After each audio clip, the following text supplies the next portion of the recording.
분명히 우리가 이 히브리서를 읽으면서 기억해야 될 것은 이것이 유대인들을 위한, 그리고 그 중에 유대인 그리스도인들을 위한 신앙의 서신이라는 것이죠. 근데 이 유대인들에게 중요한 것은 뭐냐면, 유대교회에 있어서 특히 스스로는 결코 하나님께 나아갈 수 없다. 우리도 이미 잘 알고 있는 바잖아요. 그런데 누구를 통해서만? 제사장을 통해서만 하나님께 나아갈 수 있다라는 생각을 가지고 있었다라는 것이죠. 그러니까 제사장을 통해서만 하나님께 나아갈 수 있다라는 생각을 가지고 있는 이들에게 예수 그리스도를 통해서만 우리가 하나님께로 나아갈 수 있다라는 것을 어떻게 설명할 것이냐? 그것은 바로 그들에게 익숙한 생각을 활용해서 좀 더 쉽게 설명하는 방법이 있죠. 그들에게 익숙한 건 뭐예요? 제사장의 역할이라는 것이죠. 제사장. 자기들에겐 제사장이 분명히 하나님께 나아갈 수 있는 유일한 통로라고 여기는데, 왜 예수 그리스도를 통해서 우리가 하나님께 나아갈 수 있다라고 이야기하느냐? 어떻게 그게 근거가 어디에 있느냐? 중요한 건 근거거든요. 근거가 어디에 있느냐? 그렇게 말할 레위 지파가 아닌 유다 지파인 예수라는 이분이 바로 하나님께 우리를 연결시켜주는 그러한 주인공, 제사장의 역할을 어떻게 할 수 있겠느냐라는 것이죠. 거기에 대해서 설명한 내용이 바로 오늘 본문의 내용입니다. 무슨 얘기냐? 이미 성경에 기록되어 있다. 바로 그가 누구다? 멜기세덱이다라는 것이죠. 자, 여기서는 멜기세덱이 위대하다가 아닙니다. 멜기세덱을 통해서 예수 그리스도가 우리의 유일한 하나님께 연결되어지는 대제사장이 되심을, 레위인 제사장이 아닌 예수를 통해서만 되는 이유가, 또한 더 나아가서 더 위대하신 증거가 여기에 이미 성경에 근거가 있다, 기록이 있다라는 것을 말하는 것이죠. 그러면서 오늘 성경은 이렇게 이야기합니다. 히브리서는 이렇게 이야기합니다. 멜기세덱이 누구와 연결되었느냐? 바로 아브라함 아니냐? 당신들도 알다시피 아브라함이 전쟁에서 승리한 후, 조카 롯을 구한 후 아브라함의 군대를 맞이한 사람이 누구였느냐? 바로 멜기세덱 아니냐? 그 멜기세덱이 떡과 포도주를 마련해서 아브라함을 영접했고, 그 멜기세덱은 평화의 왕, 그렇죠? 평화의 왕이고, 또한 먼저는 의의 왕이고, 그 다음엔 평강의 왕, 살렘이 그거잖아요. 평강의 왕이다. 그런데 더 중요한 게 뭐냐? 아브라함이 그에게 10분의 1을 바쳤다라는 것이죠. 자, 누가 위냐? 레위인이 위냐? 아니면 아브라함이 위냐? 여러분 어떻게 생각하십니까? 레위인은 아브라함 후대잖아요. 그렇죠? 또한 이스라엘 백성들에게, 유대인들에게도 아무리 그렇다 할지라도 모세가 위대한 인물이긴 하지만, 그래도 우리 믿음의 조상은 누구예요? 아브라함이다라는 것이죠. 그래서 자기들을 모세의 자손이라고 말하지 않고 누구라고 얘기해요? 아브라함의 자손이라고 말하는 것이죠. 근데 그 아브라함이 누구에게 11조를 바쳤느냐? 멜기세덱에게 바쳤다는 것을 너희들도 잘 알지 않느냐? 우리가 누구에게 11조를 물론 하나님께 바치는 것이지만 누구를 통해서 바치느냐? 레위인을 통해서 바치는 것 아니냐? 그러면서 우리가 하나님의 복을 구하지 않느냐? 그렇다면 레위인 제사장에게 바치는 것하고, 또한 아브라함이 멜기세덱에게 11조를 바친 것하고 어느 게 더 위냐라는 것이죠. 어느 게 더 위냐? 누가 더 위대한 제사장이냐? 더 능력의 제사장이냐? 이것이죠. 그 멜기세덱이 바로 멜기세덱의 반차를 따르는 분이 누구시다? 예수 그리스도이시다. 근거가 없다 말하지 마라. 또 다른 레위인 제사장들과 같은 부류를 생각하지 마라. 멜기세덱이 레위인이 아닌 것처럼 예수님도 유다의 자손이고, 또한 우리들보다 훨씬 위대한 조상인 아브라함이 낮은 자가 높은 자에게 복을 받는 것 아니겠느냐. 그럼 아브라함보다 더 높은 분 아니냐, 멜기세덱이. 그러므로 예수님이 바로 그러한 제사장이시다, 우리의 대제사장이시다라고 설명을 하고 있는 것이지요. 그러면서 또한 이야기합니다. 예수 그리스도는 영원한 제사장이다. 인간 제사장은 어때요? 레위는 죽을 수밖에 없는 존재다. 죽을 수밖에 없다. 그러나 예수님은 생명이 영원하신 분이고 영원히 죽지 아니하시는 분이다. 그러므로 그 제사장의 직분도 영원하다라는 것이죠. 우리 23절 함께 읽어볼까요? 23절입니다. 함께 읽겠습니다. 23절과 24절 함께 읽겠습니다. 제사장 된 그들의 수요가 많은 것은 죽음으로 말미암아 항상 잊지 못함이로되 예수는 영원히 계심으로 그 제사장의 직분도 갈리지 아니하느니라. 아멘. 레위인 제사장은 인간이지 않느냐. 한번 죽기 마련, 언젠간 죽기 마련이라는 것이죠. 그래서 제사장이 계속해서 바뀌는 것이 당연한 것인데, 예수 그리스도는 위대하신 이 대제사장은 어때요? 영원히 죽지 아니하시는 분이다. 그 사랑과 그 능력과 그 은혜가 영원히 변함이 없다라는 것이죠. 또한 26절에 이렇게 이야기하고, 26절입니다. 함께 읽겠습니다. 이러한 우리에게 합당하니 거룩하고 악이 없고 더러움이 없고 죄인에게서 떠나 계시고 하늘보다 높이 계시니라. 레위인 제사장들은 그들도 죄인이다. 죄의 굴레에서 벗어날 수 없는 존재이다. 그런데 예수 그리스도는 어떤 분이셔요? 거룩하고 악이 없고 더러움이 없고 죄인에게서 멀리 떠나 계시고 하늘보다 높이 되신 분이다. 어느 제사장이 더 능력의 제사장이고 우리에게 진정한 제사장이 되시느냐, 분명히 알아야 된다는 것이죠. 제사장은 우리의 죄를 대신해서 하나님께 우리의 죄를 또한 고하고, 그러므로 용서를 받게끔 하는 하나님의 도구인데, 물론 그러한 역할을 감당하는 제사자, 레위인 제사장들도 죄인이기 때문에 자기를 위해서 희생제사를 드리고, 자기 죄를 때문에, 그리고 우리를 위해서 제사를 지내지만, 예수님은 어떤 분이세요? 전혀 죄가 없으신 분이다. 온전히 우리를 위해서 모든 것을 해주시는 분이다. 어느 제사장이 더 위대한 제사장이냐라는 것, 참된 제사장이냐. 그래서 25절에는 이렇게 연결되는 것입니다. 25절입니다.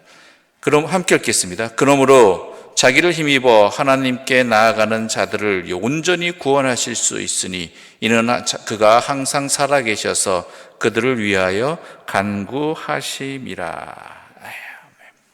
우리 제사장은 바로 이런 분이시다. 그러므로 유대교의 레위인 제사장들과 감히 비교할 수가 없다는 것이죠. 그러므로 그러한 헛된 가르침에 미혹되지 말라.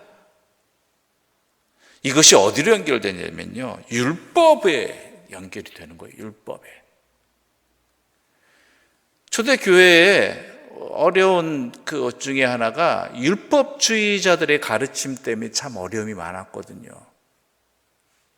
왜냐하면 구약의 율법을 교회의 성도들도 모두 다 지켜야 된다. 물론 지켜야 되지요.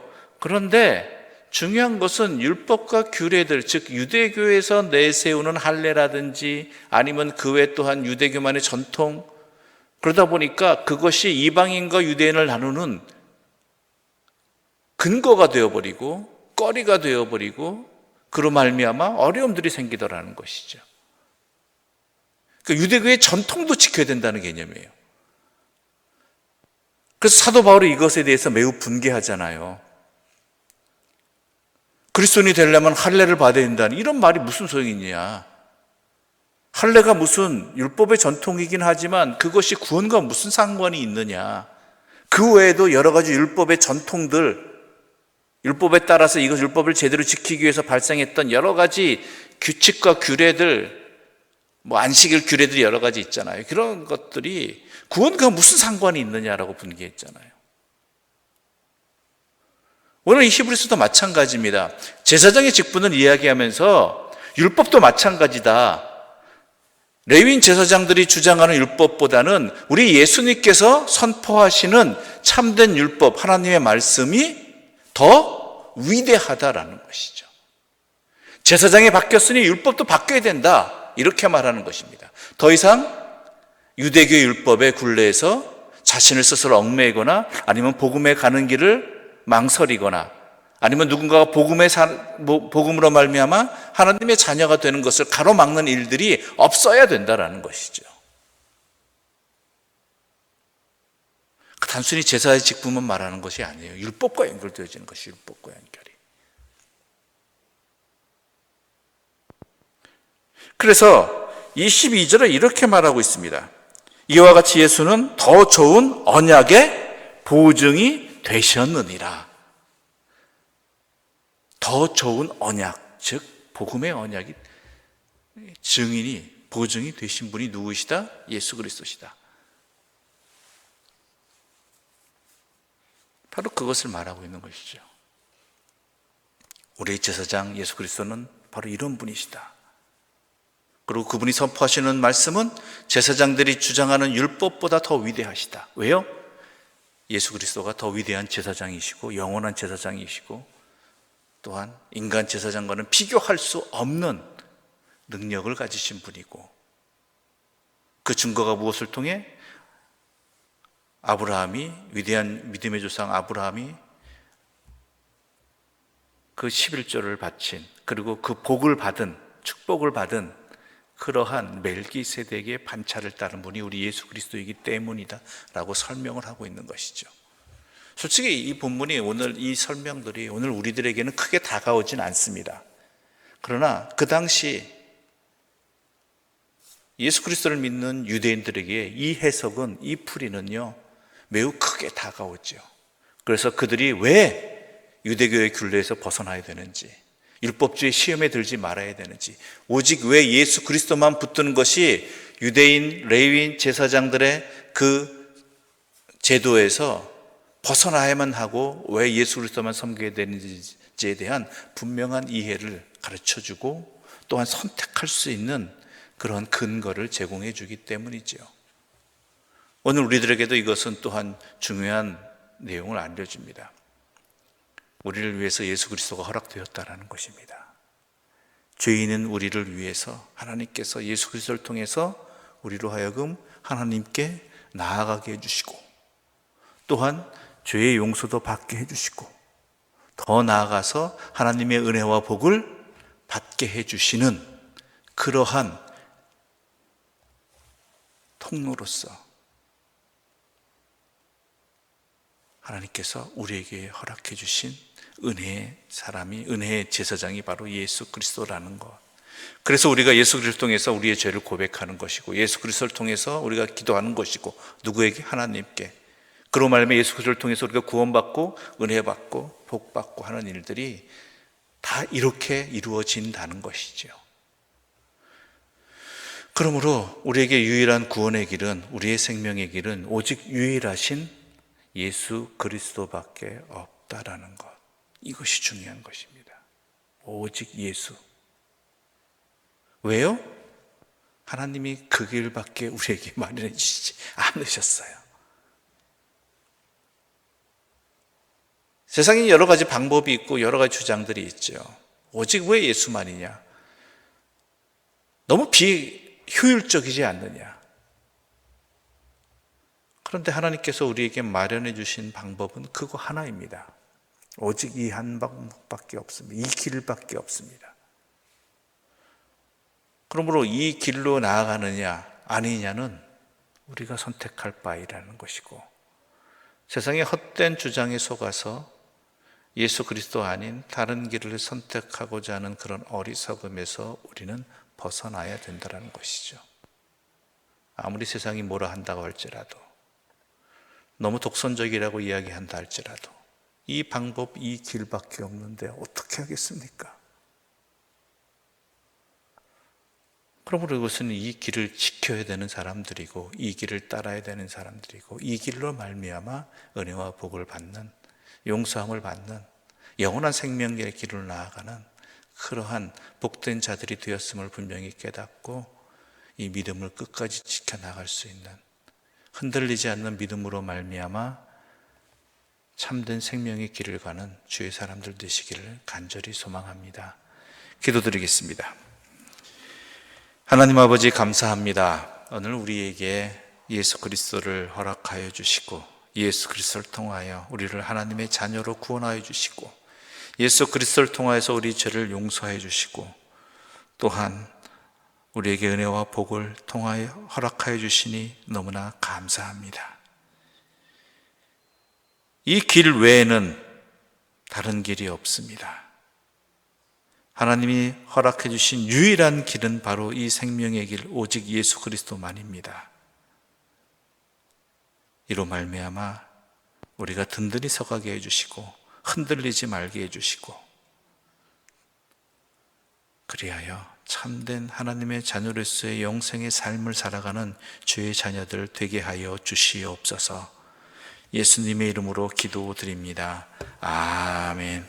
하늘에 계신 우리 아버지, 아버지의 이름을 거룩하게 하시며 아버지의 나라가 오게 하시며 아버지의 뜻이 하늘에서와 같이 땅에서도 이루어지게 하소서. 오늘 우리에게 일용할 양식을 주시고 우리가 우리에게 잘못한 사람을 용서하여 준 것 같이 우리 죄를 용서하여 주시고 우리를 시험에 빠지지 않게 하시고 악에서 구하소서. 나라와 권능과 영광이 영원히 아버지의 것입니다. 아멘.